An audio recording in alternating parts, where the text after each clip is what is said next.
Shalom Bapak Ibu, kita bertemu lagi di acara persekutuan rumah tangga. Happy Friday, amin. Mari saudara kita siapkan hati kita memuji menyembah Tuhan.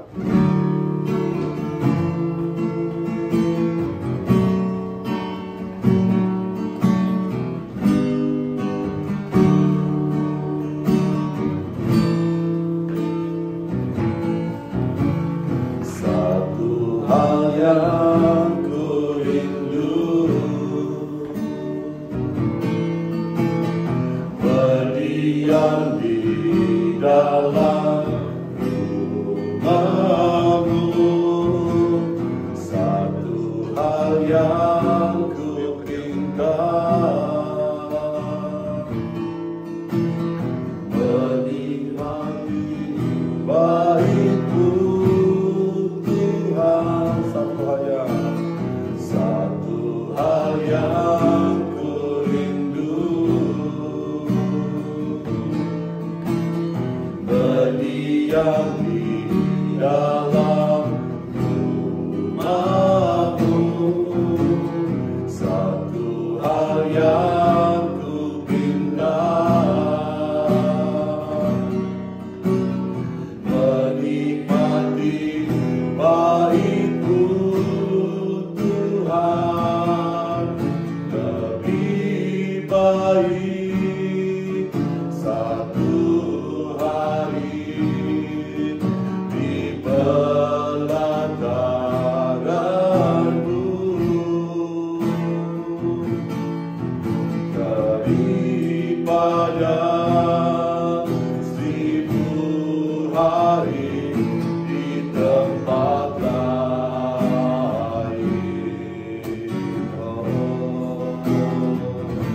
Aku memuji-Mu, menyembah-Mu, Kau Allah yang hidup, dan menikmati semua kemurahan-Mu, dan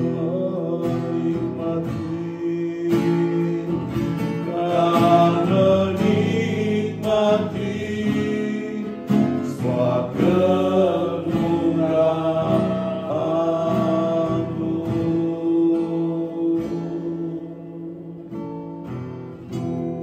Terima kasih Bapa buat yang mengindahkan Tuhan. Sebab kami yang hadir di Tuhan, hati kami sungguh bersyukur. Terima kasih buat kebaikan Tuhan.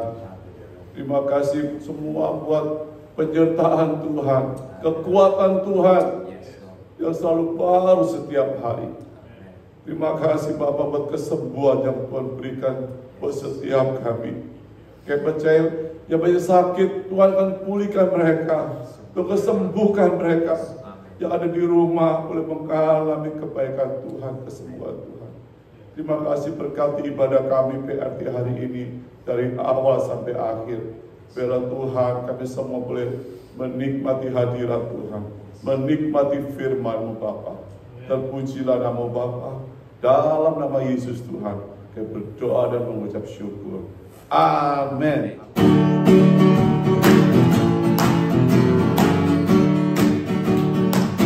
Bahwa Tuhan juga batu, bahwa Tuhan juga kota bentengku, bahwa Tuhan juga penolongku, yaitu Allahku dan gunung batu. Semuanya aku percaya.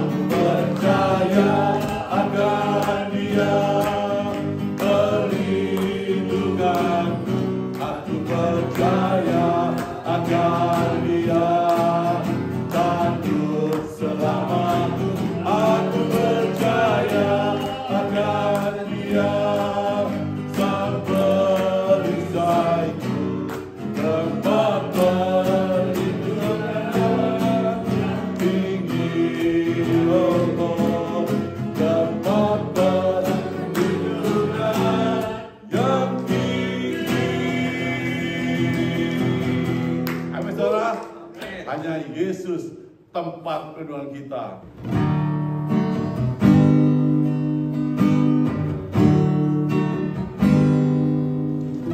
Terima kasih Tuhan untuk kasih setiamu yang alami dalam hidupku.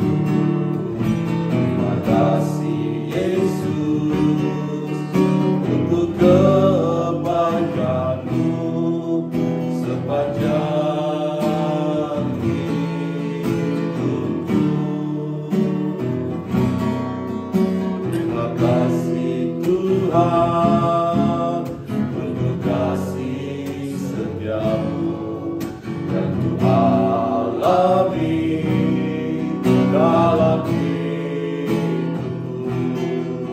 Terima kasih Yesus untuk kebaikan-Mu sepanjang hidupku. Terima kasih Yesusku, buat anugerah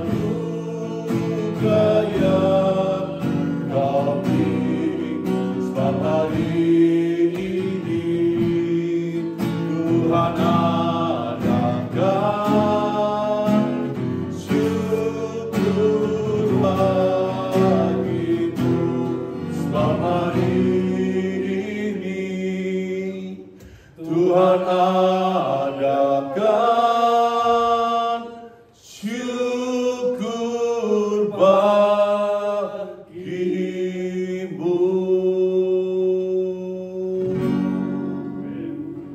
Mari kita berdoa, saudara. Bapa di sorga, kami mengucap syukur dan terima kasih. Malam hari ini Tuhan masih memberikan kami kesempatan, kesehatan, dan kekuatan untuk memuji Tuhan, untuk belajar firman-Mu, untuk berdoa, khususnya doa syafaat bagi saudara-saudara yang membutuhkan. Tuhan kuatkan kami, supaya walaupun kami lemah, kami terus setia berdoa. Walaupun banyak masalah, justru kami lebih banyak berdoa. Walaupun kami lelah, justru kami tidak lalai berdoa. Tuhan, jadikan kami semua prajurit-prajurit doa yang setia. Karena tanpa doa kami akan lemah, gagal, dan jatuh. Tuhan tolong kami. Saat ini Tuhan buka hati kami, pikiran kami di tengah-tengah kelelahan kami. Kami mau belajar firman-Mu Tuhan. Urapi hamba-Mu yang lemah, terbatas, dan hina dina ini, jadikan dia saluran berkat buat kami sekalian. Berdoa bersyukur dalam nama Tuhan Yesus Juru Selamat kami yang hidup selama-lamanya. Amin. Dalam 2 minggu ini saya ketemu cukup banyak orang, baik yang di dalam gereja maupun di luar gereja. Seperti 2 hari lalu, 3 hari lalu saya ke rumah sakit. Saya bertemu dengan beberapa orang yang ketika kenalan mengatakan dia Katolik. Lalu bertanya, apakah Katolik itu sama dengan Kristen? Ya. Ternyata banyak orang Katolik tidak mengerti perbedaan Kristen dan Katolik. Bagi mereka sama saja. Ya. Ada yang juga bertanya, sebenarnya kan Katolik duluan, ya, Kristen itu belakangan. Jadi saya tetap di Katolik. Ada juga yang bertanya, Pak, apa sih bedanya antara Katolik dan Kristen? Pertanyaan-pertanyaan sedemikian kemudian membawa saya untuk mempersiapkan tema hari ini, mengenal perbedaan Kristen dan Katolik. Nah, menurut saudara mana duluan? Kalau bicara duluan dan belakangan, Katolik atau Kristen? Banyak orang berpikir, ya Katolik dulu dong. Kan kemudian ada reformasi, baru ada Kristen, Protestan, dan lain sebagainya. Mari kita baca satu ayat yang sangat menarik. Kisah Rasul 11 ayat 26. Kisah Rasul pasal yang ke-11 ayat 26. Demikian firman Tuhan. Mereka tinggal bersama-sama dengan jemaat itu 1 tahun lamanya. Mereka itu Barnabas dan Saulus. Ketika mereka mengunjungi Antioquia. Tinggal di sana 1 tahun. Sambil mengajar banyak orang. Pelayanan Barnabas dan Saulus. Di Antiochialah, perhatikan, di Antiochialah murid-murid itu, yaitu orang-orang yang percaya, untuk pertama kalinya disebut Kristen. Jadi saudara, istilah Kristen muncul pertama kali di sini, ya, di kota Antiochia, ketika Barnabas dan Paulus melayani di sana. Jadi gak ada istilah Katolik sejak abad pertama. Di abad pertama ini di Antiochia muncul istilah Kristen. Seluruh Alkitab, kalau sudah baca dari PL sampai PB, gak ada istilah Katolik. Jadi istilah Katolik muncul dari mana? Nah, istilah Kristen itu berarti pengikut Kristus atau murid Kristus. Nah, itu tadi pertama kali dipakai di Antiochia. Nah, saudara, abad pertama sampai abad keempat itu penganiayaan terhadap orang Kristen sangat-sangat besar, sangat-sangat berat dialami orang-orang Kristen, khususnya ketika 10 kaisar Romawi yang sangat-sangat sadis menganiaya orang-orang Kristen. Lalu saudara, puncaknya ya itu ketika Konstantin Agung menjadi kaisar Roma, itu tahun 313. Konstantin Agung dia menjadi kaisar Roma dan dia bertobat jadi orang Kristen. Ya, ceritanya panjang, dalam peperangannya dia pernah memanggil nama Tuhan, dan kalau dia menang dia mau jadi orang Kristen, dan dia menang, dan kemudian ceritanya 313 dia itu menjadi orang Kristen, ya, kaisar. Dan dia mengumumkan saat itu melalui Edict of Milan 313 AD, ya, Konstantin Agung mengumumkan agama Kristen adalah agama resmi negara, dan Roma menguasai banyak negara waktu itu. Dan dia sebut agama Kristen akan menjadi agama universal di semua pemerintahannya. Nah, universal itu artinya Katolik. Di situ muncul istilah Katolik. Jadi cukup jelas kapan Katolik munculnya, 313. Konstantin Agung, ya. Dan dia umumkan bahwa pusat kekristenan adalah di mana? Roma. Sebenarnya yang pertama kali kekristenan di mana? Yerusalem. Ingat? Yerusalem murid-murid pertama waktu Pentakosta terjadi. Tapi dia umumkan Roma. Dari situ muncul istilah apa? Katolik Roma atau Roma Katolik. Sebab Roma menjadi pusat. Nah, di bawah pemerintahan Kaisar Roma inilah, karena tidak benar-benar belajar firman Tuhan, terjadi pencampuran antara apa? Politik dan agama. Nah, kalau politik dan agama sudah menjadi satu, maka terjadilah apa? Penyimpangan-penyimpangan, pencampuran kekuasaan menghasilkan penyimpangan-penyimpangan, lalu mulai adopsi tradisi-tradisi kafir masuk dalam ibadah orang Kristen. Karena agama negara semua mau jadi apa? Jadi Kristen ceritanya, ya, supaya apa? Dapat fasilitas dan lain-lain. Kemudian kekristenan memasuki abad yang gelap, disebut masa kegelapan. Kekafiran masuk ke dalam gereja, praktek-praktek yang tidak sesuai firman Tuhan, tambahan-tambahan tradisi yang macam-macam. Sampai tahun 1517, Martin Luther, salah satu imam, doktor, ahli teologi, calon paus, dia muncul sebagai reformator, bapak reformator. Ketika dia membaca sungguh-sungguh kitab Roma, Tuhan menegur dia, dan dia mengeluarkan 95 dalil sebagai protes terhadap penyelewengan yang terjadi dalam gereja Katolik atau gereja universal. Nah, motonya apa? Moto Luther, sola scriptura, hanya Alkitab satu-satunya standar. Sola gratia, keselamatan hanya karena anugerah.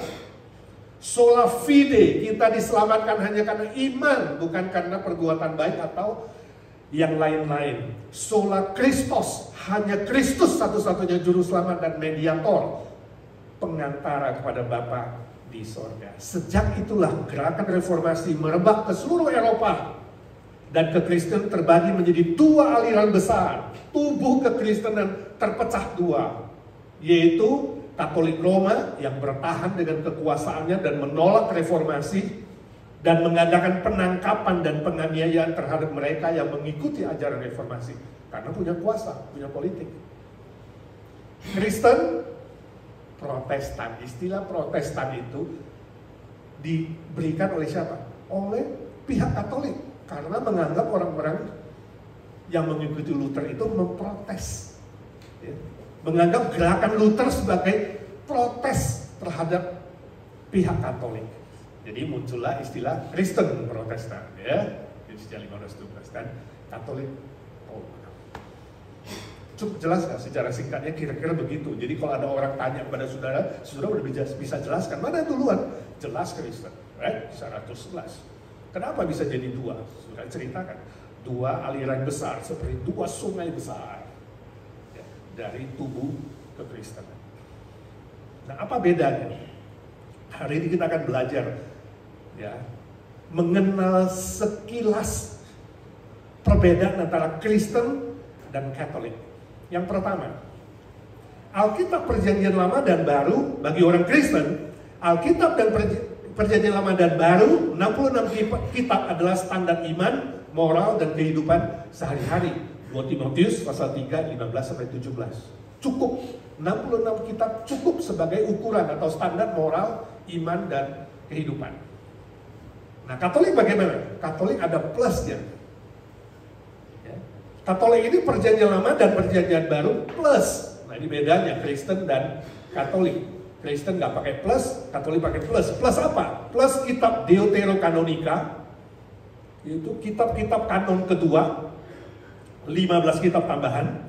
Ditambah lagi tradisi-tradisi, keputusan Konsili Vatikan atau keputusan Paus, itu tambahan-tambahan yang dianggap sejajar dan sederajat dengan Alkitab. Nah, ini bedanya. Jadi bilang nggak ada beda, ada beda. Ya. Cukup mendasar sebab standarnya beda. Itu sebabnya di Indonesia Kristen dan Katolik dibedakan. Katolik disebut kita sebut agama lain, agama yang lain, bukan Kristen. Ya. Katolik adalah agama lain. Sebab apa? Kitabnya beda. Alkitab plus cukup banyak. Kitab kedua, tradisi, keputusan Vatikan, keputusan Paus. Jadi memang berbeda. Kedua, bagi orang Kristen, Yesus adalah satu-satunya pengantara. 1 Timotius 2 ayat 5. Ini ayat yang sangat penting, yang sangat sulit dijawab oleh teman-teman saudara yang Katolik kalau saudara buka ayat ini. Mari kita lihat yuk. Ya, ayat yang sangat kuat, yang gak perlu ditafsir-tafsir, ya, sangat-sangat jelas. Mari kita buka di dalam 1 Timotius pasal kedua. Ya, sekali lagi 1 Timotius pasal kedua ayat yang ke-5. Karena Allah itu Esa, satu, dan Esa pula Dia yang menjadi pengantara, satu. Pengantara antara Allah dan manusia, yaitu manusia Kristus Yesus. Jadi Yesus Kristus turun ke dunia menjadi manusia. Tujuannya apa? Menjadi satu-satunya pengantara antara manusia dengan Allah.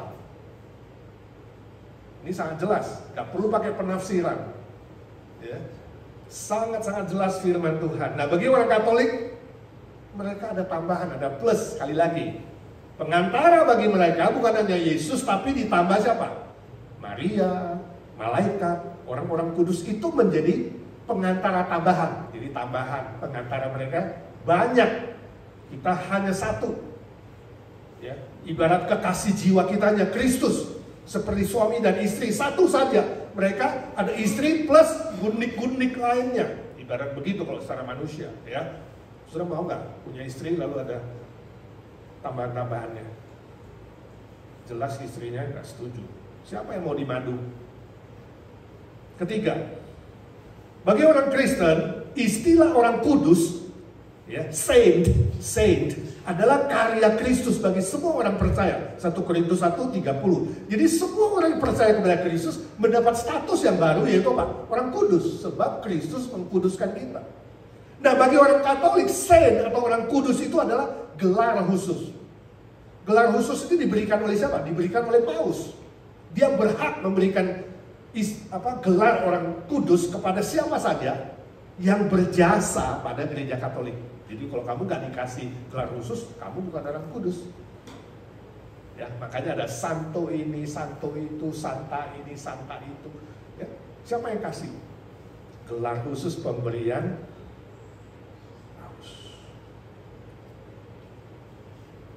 Keempat, Yesus Kristus adalah kepala gereja. Efesus 4 ayat 15. Pemimpin terbesar gereja adalah Yesus Kristus. Nah, bagi orang Katolik, kepala gereja adalah Paus, Bapak Suci. Itu kepala gereja. Ya, jadi ada perbedaan. 5. Bagi orang Kristen, keselamatan hanya ada dalam Kristus berdasarkan anugerah dan iman. Yohanes 3:16, ya, 14 ayat 6, itu semua menjelaskan. Sangat-sangat jelas. Tapi bagi orang Katolik, keselamatan itu melalui perbuatan baik, ya, kejujuran, mengikuti suara hati nurani, dan taat kepada aturan gereja Katolik. Nah, ini keselamatan. Jadi ada beda dalam doktrin keselamatan. 6. Bagi orang Kristen, roh orang yang meninggal dalam Kristus begitu mati naik ke Firdaus, ya. Lukas 23 ayat 43. Tapi bagi orang Katolik, roh orang yang mati masuk kemana? Api penyucian, purgatori. Kenapa? Dosanya belum bersih, jadi harus masuk ke sana dulu, disucikan, nanti bisa dibebaskan melalui apa? Misa kudus. Jadi orang yang masih hidup itu bikin misa kudus bagi orang yang sudah mati, yang ada di sana itu, purgatori. Lalu doa orang yang masih hidup, jadi kita terus doain supaya mereka jangan lama-lama di situ, ya. Lalu dari jasa lumbung kebaikan, nah ini jasa lumbung kebaikan ini bisa minta sama Maria supaya mereka lebih cepat keluar dari api pencuci. Nah, ini bedanya roh orang yang meninggal. Nomor 7, orang Kristen percaya Yesus Kristus cukup mati satu kali, ya, untuk selama-lamanya jasanya, ya, menebus kita dari hukuman dosa. Ibrani 7, 26-27, Ibrani 9 ayat 28. Tata bahasanya sangat jelas di situ. Ibrani 7:9. Erestens, artinya satu kali untuk selama-lamanya. Yesus cukup mati satu kali disalib, dan jasanya kekal selama-lamanya, menebus dosa manusia yang percaya kepadanya. Nah, bagi orang Katolik, setiap kali imam memimpin misa kudus, pada hari Minggu kan pimpin misa tuh. Nah, Yesus dikorbankan ulang oleh si imam. Jadi seolah-olah imam ini membawa korban-korbannya Yesus. Ya, itu disebut sakramen Maha Kudus. Kemudian dikasih komuni, ya, roti, ya. Dulu masih roti dan anggur awal-awal, ya, lama-lama diputuskan. Sekarang nggak usah anggur, cukup roti saja. Anggur diwakilkan oleh imam, ya. Jadi sekarang gereja-gereja Katolik hanya kasih roti, kasih anggur, si imam minum sendiri. Diwakilkan. Dan itu semua tidak ada di Alkitab, saudara. 8. Orang Kristen mengaku dosa langsung kepada Bapa di sorga melalui Yesus Kristus, dan pengampunan datang dari Kristus. Yesus Kristus mengampuni kita. Matius 6 ayat 6. Kuncilah pintu, masuk ke sana, berdoa kepada Bapa di sorga. 1 Yohanes 1:9. Mengaku kepada Tuhan, Dia Maha Setia dan Maha Adil, akan mengampuni kamu. Tapi kalau orang Katolik bagaimana? Mengaku dosa kepada imam, ada kamar khususnya, ngomong sama pastornya dosanya apa, ya kan? Lalu imam itu mengumumkan apakah dosamu diampuni atau tidak. Jadi beda, ya. Sebabnya di sini nggak usah suruh ngaku dosa sendiri, nggak usah cari Pak Edi. Saya juga gak pegang rahasiamu. Kalau kamu lapor kepada seseorang, dia pegang rahasiamu.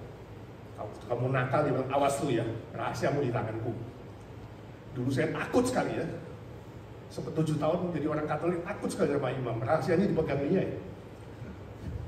9. Baptisan air, bagi orang Kristen, baptisan air adalah tanda perjanjian dengan Allah, tanda keselamatan, dan tanda iman dalam Kristus. Jadi perjanjian lama tandanya apa? Sunat. Bayi umur 8 hari disunat, tanda orang beriman.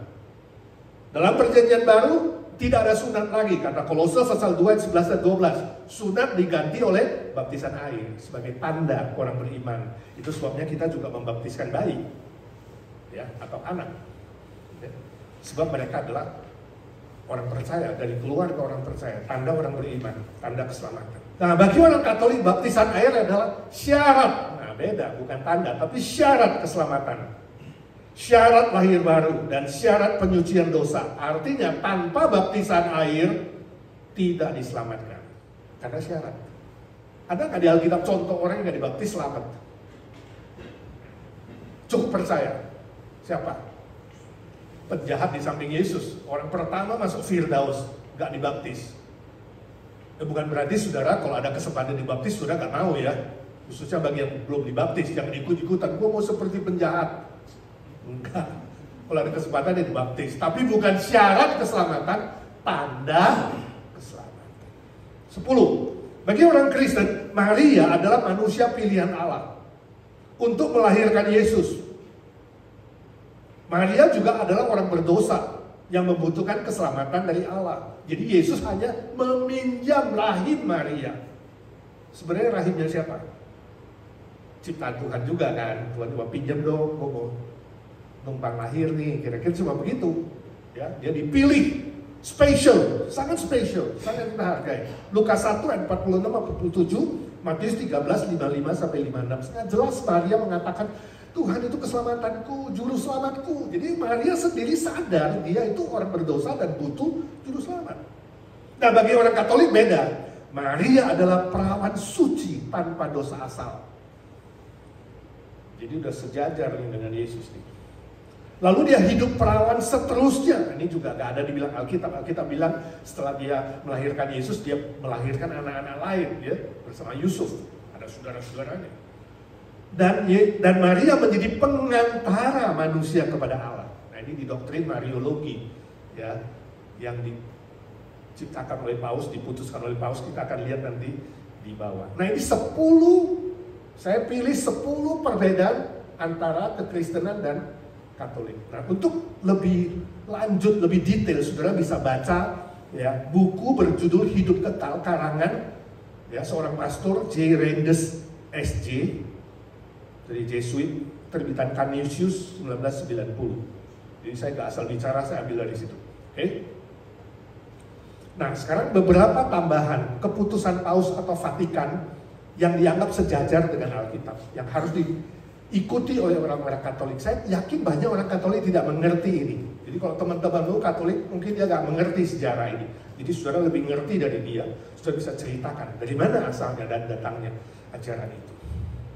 Pertama, tahun 481, konsili di Efesus meninggikan status Maria dan untuk pertama kali menyebutnya sebagai Mother of God.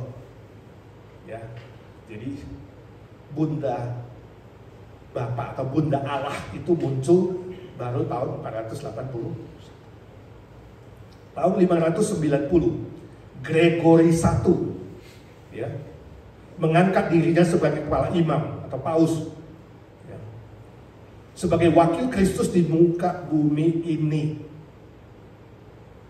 Jadi Kaisar Gregory I dan dialah yang menjadi paus pertama. Tapi orang-orang Katolik percaya Petrus adalah paus pertama, ya. Nah, ini juga gak ada sejarahnya, saudara. Alkitab gak pernah satu kali pun menyebut Petrus itu paus. Yesus pun gak pernah menyebut dia paus, ya. Jadi istilah paus baru muncul tahun berapa? 590, bukan abad pertama. Ketiga, tahun 593, Gregory I mengemukakan teori purgatori. Api penyucian baru muncul tahun 593. Ini semua keputusan Vatikan. Artinya ini keputusan Paus, ya. Ini buatan manusia, tidak ada dalam Alkitab. Tahun 600 menetapkan Maria, para orang kudus yang telah meninggal, dan para malaikat sebagai pengantara dalam doa kepada Allah. Jadi doa gak harus lewat Tuhan Yesus, bisa melalui siapa? Lewat Maria, lewat malaikat, lewat orang-orang suci yang sudah meninggal, yang dianggap suci, ya. Itu sebabnya ada hari suci, hari orang suci sedunia. Semua orang suci, tanggal berapa itu? setelah Halloween kapan? 31 Oktober, besoknya ada All Saints Day. Ya. Jadi ibarat Chinese itu ya. Kalau bulan 7.30 orang-orang yang Buddhis itu percaya itu hari roh-roh yang jahat, ya. 7.15 ya. Bulan 7 tanggal 15 itu hari roh-roh yang jahat yang keluar. Nah, P.Gue.Pua 8.15 itu roh-roh yang bagus itu keluar, yang baik. Jadi ada roh baik, roh jahat. 31 Halloween, 31 Oktober itu hari Alkitab sedunia, hari Martin Luther mengadakan reformasi. Sekarang jadi hari Halloween, tapi sebagai hari Alkitab sedunia. Kemudian besoknya All Saints Day, hari orang-orang kudus semuanya. Jadi sudah bisa berdoa lewat orang-orang kudus. Bagi kita nggak perlu, cukup Yesus. Satu sudah cukup, ya. Lalu tahun 1215, Paus Innocent III menetapkan para imam dapat mewakili Allah untuk mendengarkan pengakuan dosa dan mengumumkan dosa seseorang diampuni atau tidak. Jadi itu cuma mulainya 1215 tuh, ya. Ada kamar khusus untuk mendengarkan dosa orang. Tahun 1439, Council of Florence di Florence meneguhkan teori purgatori sebagai doktrin yang absolut dalam teologi Katolik Roma. Jadi itu diteguhkan lagi purgatori. Tahun 1545, Council of Trent mengumumkan tradisi gereja Katolik Roma berotoritas setara dengan Alkitab. Jadi tradisi-tradisi Katolik dianggap sejajar dengan Alkitab, setara. Ya. Nah, mulai 8 sampai 14 itu Mariologi, doktrin Maria. Tahun 1854, Paus Pius IX dengan resmi mengumumkan Immaculate Conception of Mary. Artinya Maria bebas dari segala dosa termasuk dosa asal. Ya, dia lahir tanpa dosa. Tahun 1891, Paus Leo XIII mengumumkan Maria sebagai Mediatrix of Grace, pengantara anugerah. Jadi saudara untuk dapat anugerah gak usah lewat Yesus, lewat Maria bisa. Dan Co-Redemptrix of Christ, pendamping penebus. Jadi penebus kita hanya Kristus, ada pendampingnya Maria. Kayak pilot, co-pilot begitu ya. Tahun nomor 10, tahun 1892, Paus Leo XIII mengumumkan agar berdoa kepada Maria untuk mendapatkan pertolongan dari harta anugerah yang dimilikinya. Jadi saudara boleh minta harta anugerah kepada Maria supaya mati lebih ringan di purgatori, supaya saudara dapat berkat-berkat khusus, ya. Mintalah kepada dia. Lalu nomor 11, tahun 1904, Paus Pius X mengumumkan bahwa orang yang percaya itu sesungguhnya dilahirkan kembali lewat rahim Maria. Nah, ini Alkitab bilang kita dilahirkan kembali oleh Roh Kudus dan oleh firman Tuhan. Sekarang mereka percaya, orang-orang Katolik percaya itu lahir baru lewat rahim Maria. Sebab itu orang-orang Katolik disebut sebagai anak-anak Maria. Yohanes 1:12 mengatakan kita menerima Kristus, kita disebut sebagai anak-anak Allah. Beda ya. 12, tahun 1943, Paus Pius XII mengumumkan Maria kebal terhadap semua dosa. Dan Marialah yang mempersembahkan Yesus di Golgota kepada Bapa. Kemudian Maria menerima Roh Kudus pada hari Pentakosta, dan kini dia memerintah bersama-sama dengan Yesus di sorga. Mariologi ya. Kita nggak ada doktrin Maria. Tahun 1950, ada yang lahir 1950. Paus Pius XII mengumumkan Maria tidak mengalami kematian fisik, tetapi dia terangkat naik ke sorga. Jadi seperti Yesus terangkat naik ke sorga. Tapi kalau saudara jalan-jalan ke Israel, ya, Timur Tengah, ya, bisa tur melihat kuburan Maria. Tahun 1965, Paus Paulus VI mengumumkan Maria sebagai ibu gereja. Saudara, sebagian data ini disadur dari makalah pendeta Anthony Pesota. Dia imam Katolik yang bertobat dan kembali menjadi pendeta kekristenan, kembali kepada kekristenan sesuai Alkitab. Alamatnya ada di sana, PO Box 1594 Manila, Filipina. Ini sebagian keputusan Paus dan Vatikan yang dianggap sejajar dengan Alkitab. Ini bedanya saudara. Bagi kita sebagai orang Kristen, sesuai firman Tuhan sejak abad pertama, 66 kitab, Perjanjian Lama dan Baru, sudah cukup, gak perlu tambah yang lain. Cukup buat iman kita, buat kehidupan kita, buat etika kita, moral kita. Siapapun dia, bukan hanya orang Katolik, pendeta siapapun yang mengklaim dapat wahyu, dapat inspirasi dari Tuhan atau dari Roh Kudus, itu harus ditolak. Barang siapa yang menambah sesuatu dari firman Tuhan yang sudah ada, maka hukuman-hukuman dan kutukan-kutukan pada penghakiman akhir akan ditambahkan pada dia. Barang siapa yang menguranginya juga akan menerima hukuman dari Tuhan. Jangan pernah menambah atau mengurangi firman Tuhan. Ini sangat tegas. Amin. Biarlah dengan pengenalan ini, hari ini minimal saudara punya sebuah gambaran. Memang beda kok. Jadi kalau ada teman mengatakan Katolik kan sama aja dengan Kristen, beda loh. Untuk singkatnya, kita pakai only, hanya, you pakai plus. Ada tambahan-tambahan. Dan sudah bisa sharingkan sedikit. Ya. Fakta ini, catatan sejarah ini bisa sharingkan. Ya. Gak gampang sih, kadang-kadang kita memberitahu kebenaran, tapi kita dibenci, betul gak? Seolah-olah kita menjelek-jelekkan, bukan, ini fakta. Ketika mengucapkan fakta, masakan kamu menjadi musuhku? Bilang sama dia, kalau aku mengatakan kebenaran, masa kamu menjadikan aku musuhmu? Terbalik ya, harusnya kalau berdusta baru jadi musuh dong. Buat mengatakan yang benar masa jadi musuh? Jadi biarlah ya, ini menjadi bahan pengenalan bagi saudara untuk mulai men-sharingkan kebenaran firman Tuhan kepada kawan-kawanmu, dan mereka sendiri berpikir untuk memutuskan secara personal ya. Karena hidup hanya satu kali dan kamu tidak tahu hari besok. Kalau kamu tahu kebenaran, tapi kamu sengaja menolaknya dan menerima yang tidak benar, saudara harus menanggung akibatnya. Amin. Mari kita berdoa untuk saudara-saudara kami yang lemah tubuh. Kami ingat mereka, beberapa yang masih batuk dan sakit flu, Andi dan keluarga, Wan dan Lisa, Tante Lucy, dan juga Yanti, Pak Humphrey, Melki dan Meske, juga beberapa saudara lain yang gak kami sebutkan satu persatu. Jemaat Tuhan yang flu, yang batuk, yang mendapatkan gejala-gejala flu, gatal-gatal di tenggorokan terus mengganggu, alergi dan lain-lain Tuhan. Kami ingin berdoa dengan sehati dalam nama Tuhan Yesus. Tuhan, tumpangkan tangan dan sembuhkan mereka oleh kuasa darah-Mu, supaya hari Minggu mereka tetap kuat dan sehat, boleh datang beribadah kepada Tuhan.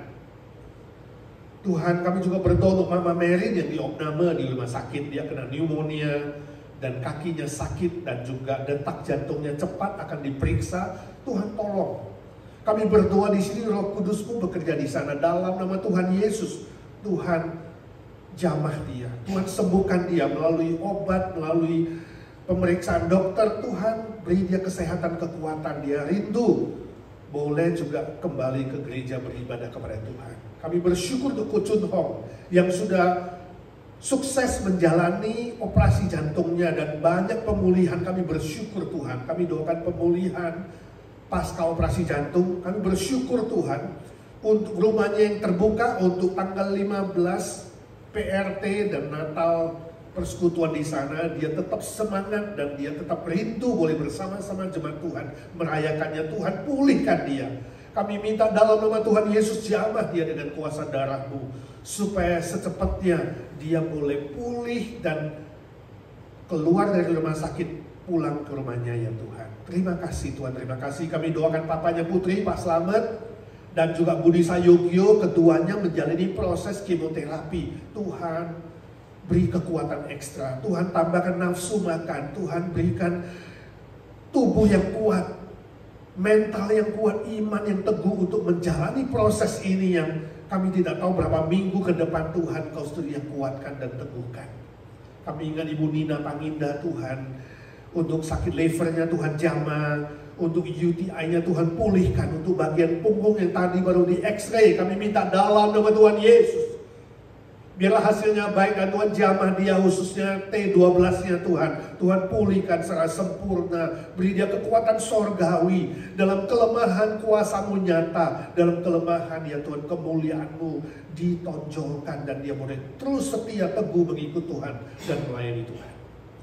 Kami doakan adik kakak ipar dari Ciolin, Kak Evi di Toronto, Tuhan kasihani dia. Tuhan jamah dia. Engkau lebih besar dari kanker ya Tuhan. Berilah dia mujizat-Mu Tuhan. Mamanya Ramona di Indonesia juga dalam pemulihan Tuhan, Engkau sendiri yang menjamah dengan kasih setia-Mu, dengan kuasa-Mu dalam nama Tuhan Yesus, pulihkan dia dengan sempurna. Kami bersyukur untuk anaknya Cirita Denny yang sudah mendapat visa, bersyukur Engkau mendengarkan doa dan gak berapa lama lagi dia akan mengunjungi mamanya di Amerika. Tuhan berkati perjalanannya, kuatkan imannya, tambahkan sukacitanya. Kami terus doakan Yafet Martin dalam pemulihan sakit autoimun dan levernya. Kami minta ya Tuhan kasihani dia, jamah dia dengan kuasa-Mu dan kasih. Yesus, Yesus, dengar doaku, janganlah Tuhan lalui, berilah berkat. Ya Tuhan, kami juga ingat kawan-kawan kami yang sudah lama terus menantikan Tuhan, pelajaran yang tidak mudah. Tuhan, mereka menunggu pemulihan dari-Mu. Pak Hari, Tuhan pulihkan dia supaya kolonnya sehat dan dia boleh kuat, bisa melayani, beribadah bersama-sama dengan istrinya Ci Sylvia Lee. Kami doakan Walter, suami Eti, supaya mata kanannya bisa melihat dengan jelas. Tuhan kasihani dan Tuhan jamah dia.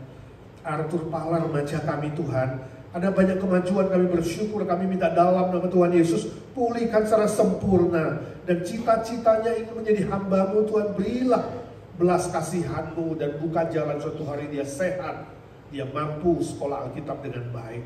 Tuhan, Kau juga mengasihani kakaknya Ci Evi, Lia Wai Jun di Indonesia, untuk pemulihan kesehatannya, tambahkan daya ingatnya, kuatkan imannya di dalam Tuhan. Dan semua anaknya dan famili di sana pun suatu hari boleh mengenal Tuhan. Tuhan, tolong Jena Mojoyo dalam pemulihan jantungnya. Tuhan, Kau sendiri yang curahkan belas kasihan-Mu dan mujizat-Mu. Charlie, supaya Tuhan sembuhkan dengan kuasa Tuhan yang ajaib. Tuhan, nyatakan kehendak-Mu yang terindah bagi dia dan pakai dia menjadi alat yang berguna. Baby Noah, Tuhan juga jamah dia, sembuhkan dia Tuhan dari semua sakitnya, khususnya jantungnya yang masih ada 2 lubang kecil. Kami minta dalam nama Tuhan Yesus, Tuhan tutup tepat pada waktu Tuhan. Kami bersyukur dia ulang tahun pertama. Tuhan, sembuhkanlah seluruh kesehatannya. Kami ingat senior kami Tuhan, Om Paul, beri dia sukacita, kesehatan, kekuatan, bersemangat mengkoordinir Evergreen. Kami doakan Pak Agung Santoso yang akan check up besok. Tuhan, Engkau sendiri yang jamah dia. Kami minta dalam nama Tuhan Yesus, sembuhkan dia dari semua sakit penyakitnya Tuhan. Dan beri dia kesempatan boleh terus bersama Mbak Tuti, setia dalam ibadah dan pelayanan. Tuhan, tolong Tante Lena, tambahkan dia daya ingat, kuatkan kakinya yang lemah. Tuhan, berkati Tante Pauline, tambahkan sukacita, anugerah-Mu baru setiap hari. Untuk Tante Isha, Tante Ita, Tante Ewati, Tante Sumi, Tante Nelly, Ci Irene. Tuhan, jamah mereka satu persatu. Beri anugerah dan sukacita untuk menikmati sehari demi sehari. Om Andi Budiman di Okname di rumah sakit, Tuhan, kasihani dia. Sakitnya Tuhan, dia sudah lebih 90 tahun Tuhan. Kalau pada saatnya Kau harus panggil dia pulang, beri dia damai sejahtera, kurang sakit penyakitnya, kurangi Tuhan. Dia siap kembali ke rumah Bapa. Tapi kalau belum waktunya Tuhan, biar dia boleh sehat dan menikmati sehari demi sehari. Om Budi Pualamsah, kuatkan kakinya untuk bisa beribadah di rumah Tuhan. Kami doakan juga Tante Rostin dalam pemulihan, Tante Oni di Indonesia juga Tuhan, bersama keluarga dia boleh sukacita di sana. Terima kasih Tuhan, terima kasih Engkau memberkati seluruh kegiatan IGNC, khususnya menjelang Natal ya Tuhan. Kami doakan tanggal 17, 18 KKR Natal, terang lilin ibadah Natal. Kami minta dalam nama Tuhan Yesus berkati semua aktivis kami, semua majelis kami, semua yang terlibat pelayanan Tuhan. Jauhkan dari sakit penyakit, Tuhan lindungi mereka, Tuhan tambahkan semangat baru, kekuatan baru. Kami minta dalam nama Tuhan Yesus. Urapi anak-anakmu satu persatu, hamba-hambamu, agar pelayanan ini memuliakan Tuhan. Kami tahu ada jiwa-jiwa yang akan dimenangkan. Iblis tidak suka, tapi dalam nama Tuhan Yesus kami minta, hancurkan kuasa iblis. Dan Tuhan, biarlah kemuliaan-Mu dinyatakan, dan damai sejahtera-Mu diturunkan, dan jiwa-jiwa dimenangkan bagi kerajaan Tuhan. Terpuji nama-Mu, terpuji nama-Mu. Berkati seluruh jemaat Tuhan juga bersemangat supaya boleh berbuah bagi kerajaan Tuhan, mengabarkan Injil. Keluarga Handai Tolan Family boleh dibawa kepada Tuhan. Kami berdoa untuk publikasi yang sudah disebarluaskan. Kami berdoa untuk nama-nama yang akan dibawa kepada Tuhan. Tuhan lembutkan hati mereka, sehingga tiba saatnya ketika diajak, mereka boleh datang kepada Tuhan.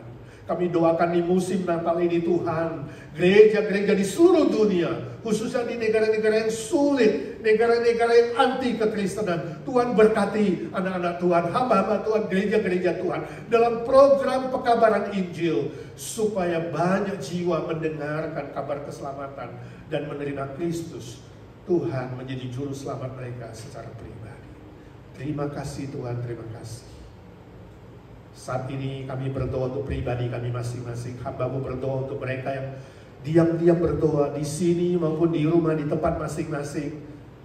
Entahkah masalah kesehatan, masalah pribadi, sekolah, pekerjaan, bisnis, teman hidup, status, relasi, dan persoalan-persoalan apapun, kami minta dalam nama Tuhan Yesus. Curahkan mujizat-Mu bagi anak-anak-Mu ya Tuhan. Curahkanlah kuasa-Mu Tuhan, mujizat terjadi di tempat ini. Curahkanlah kuasa-Mu Tuhan, mujizat terjadi sekarang. Doa dan beriman. Curahkanlah kuasa-Mu Tuhan, mujizat terjadi di tempat ini. Ya Tuhan, dengarkan doa anak-anak-Mu. Curahkanlah kuasa-Mu Tuhan, mujizat terjadi sekarang ini. Dalam nama Tuhan Yesus Kristus, Tuhan segala Tuhan, Allah segala Allah, Raja segala Raja, Dokter segala Dokter, kami berdoa dan meminta berkat dan mujizat Tuhan. Amin, amin. Bapa, terima kasih. Bapa, terima kasih. Bapa di dalam surga, ku beri terima kasih.